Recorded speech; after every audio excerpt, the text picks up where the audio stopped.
Hey, John. Hello.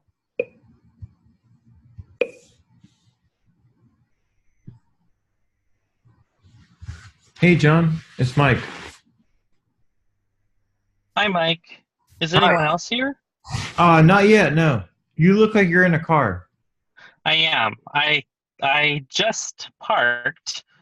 Um, I kind of screwed up the timing on this. I thought I'd be home by now, but not quite. Oh, no worries. Um, I'm in a hotel room, so yeah.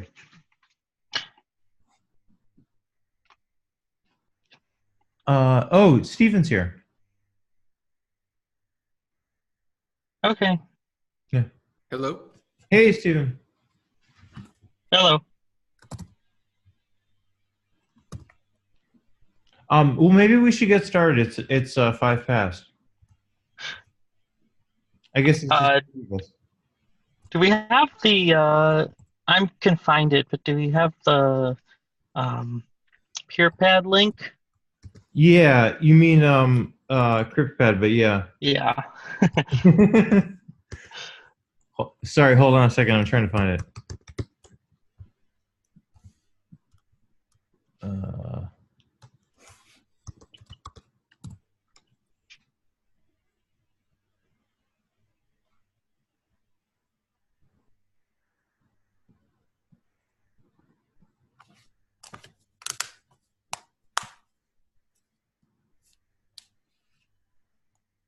oh no, Cole didn't make a new issue comment.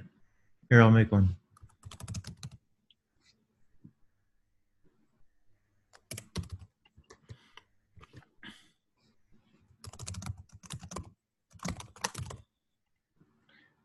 Maybe we should just start because it'll take me a minute to make this. Okay. Let's just go around. It's only three of us. I'll make the link while we're talking.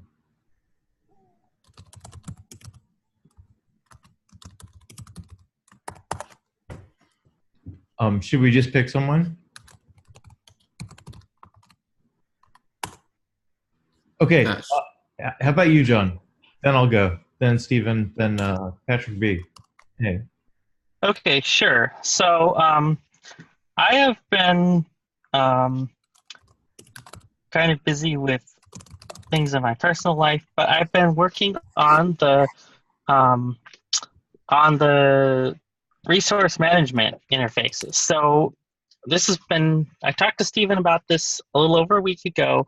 It turned out quite a bit more complex than I thought, but I do actually think I have something that I can put up in an issue on the GoLibP2P repo either tonight or tomorrow at the latest with a general proposal. And then I think we can have more discussion about that. And that's about it for me. Okay. I'll go. Let's see. On libp2p stuff, I'm mostly focused on hiring people, like onboarding people to the project, either through grants or through hiring. Um, I have been working on this audio transport. I haven't really like made it public yet, but the idea is to implement the something similar to the TCP transport, but using audio frequencies, human audible audio frequencies. It's just a novelty, and I want to demo it like later this summer. So I spent some time over the weekend just working on that. I haven't figured out how I'm going to implement basically the net.con interface in Go over audio, but I have some ideas. I've read a little bit about how ultrasonic audio communication works, and so that's the only thing. And other than that, everything else I'm doing is related to kind of onboarding people and uh, stuff like that. So uh, okay. yeah, Go. yeah. Go ahead, Stephen. So last week I did a bit of work on general libp2p interfaces, trying to see if I could hash something out. Found out some very interesting things about. It's going to be tricky because the problem is on the network, everything is push, but in libp2p, we want things to be pull for back pressure reasons. which means we have this really funky push-pull situation where like I thought we would have a switch where like we would feed messages into the switch and feed new streams into the switch. Thinking about this more, I think we're actually going to have to like feed in a message acceptor and like a stream acceptor into the switch, so that then like we could push the back pressure all the way down to the network layer. But yeah, so I did a bit of work on that. Right now, I'm trying to make setting deadlines in Yamux and multiplex actually reset the connection. Try to make it so that you can set a deadline that will then interrupt a current in progress read or write. This is also that we could correctly fix an issue we have with circuit relay, where like if we close the connection, but we close the stream that the connection is running over, but the other side doesn't close the stream, we just kind of hang there forever in close, which is currently blocking the connection manager when it's trying to clean up connections, which just means we keep on stacking up more and more connections and not cleaning up the rest of them. And this is really hurting some people. So, yeah. Okay, sounds good. Sounds good. Hey, Patrick? I don't know you, Patrick. I'm Mike Gelzer.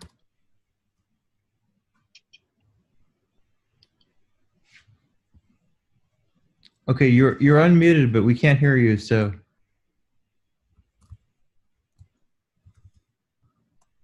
Okay, if you have anything to say, just feel free to jump in. Okay, I didn't have anything else on the agenda other than the updates. I don't know, anything else you guys want to talk about?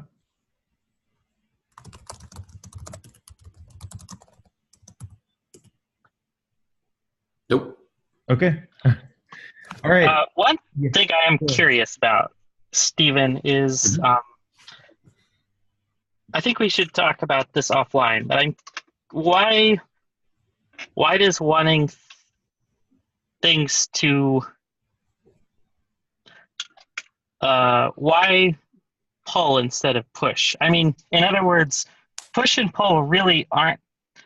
They're only really different at a very superficial level. And as soon as you start making the interfaces a little bit more complicated, you end up having some sort of messages going in both directions. So usually pull means like I tell you when I'm ready for something and then you go and do it. Where with push, Right. You start doing it before I'm ready. Well, sure. But like with push, I can, like the You can have sender that can, question, right. right, the sender can say, here's a message, and then wait for the receiver to say it's finished processing that message before, Yeah, sure. a next one. So I'm just wondering is there Yeah. like general thinking about that? Yeah, we could I don't know. we could do We'll it talk that way. about this separately. Yeah, it's a complicated, annoying subject. Yeah, that may be actually a nice way of doing it. It does lend itself better to pipelining, which we do want to have. So I guess like the Rust people decided to pull for all of their future stuff, but I think their philosophy there is like they didn't want to do any unnecessary work. Like basically they want people to cancel something at any time, and to cancel it, you just drop everything. With push, you can't do that as easily, so you'd have to. I guess it has to do with cancellation. That doesn't have to do with back pressure. You can do back. You're right. You can do back pressure with push. Right. Yeah, I'll have to think about it. Like I would like to avoid having both push and pull in the interfaces because then it just gets nasty. No, I think I agree with that.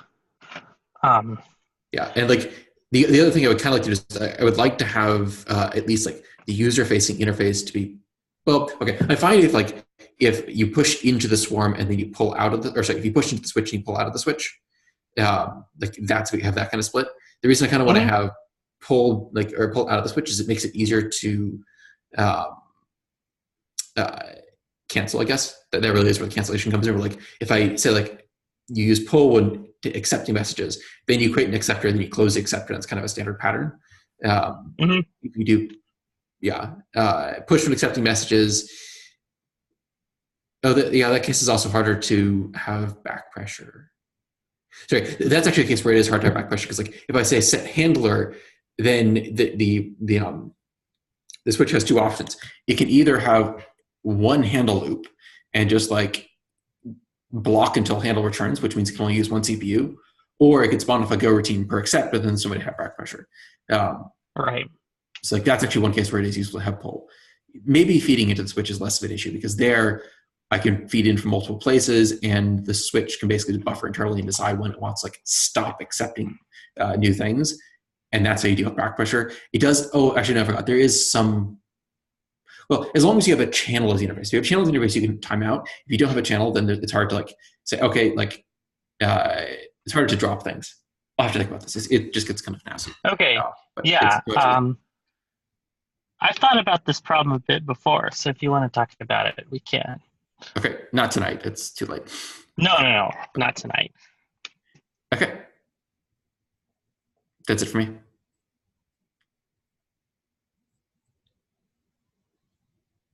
Okay, I think that's it. Bye, everyone. See you all.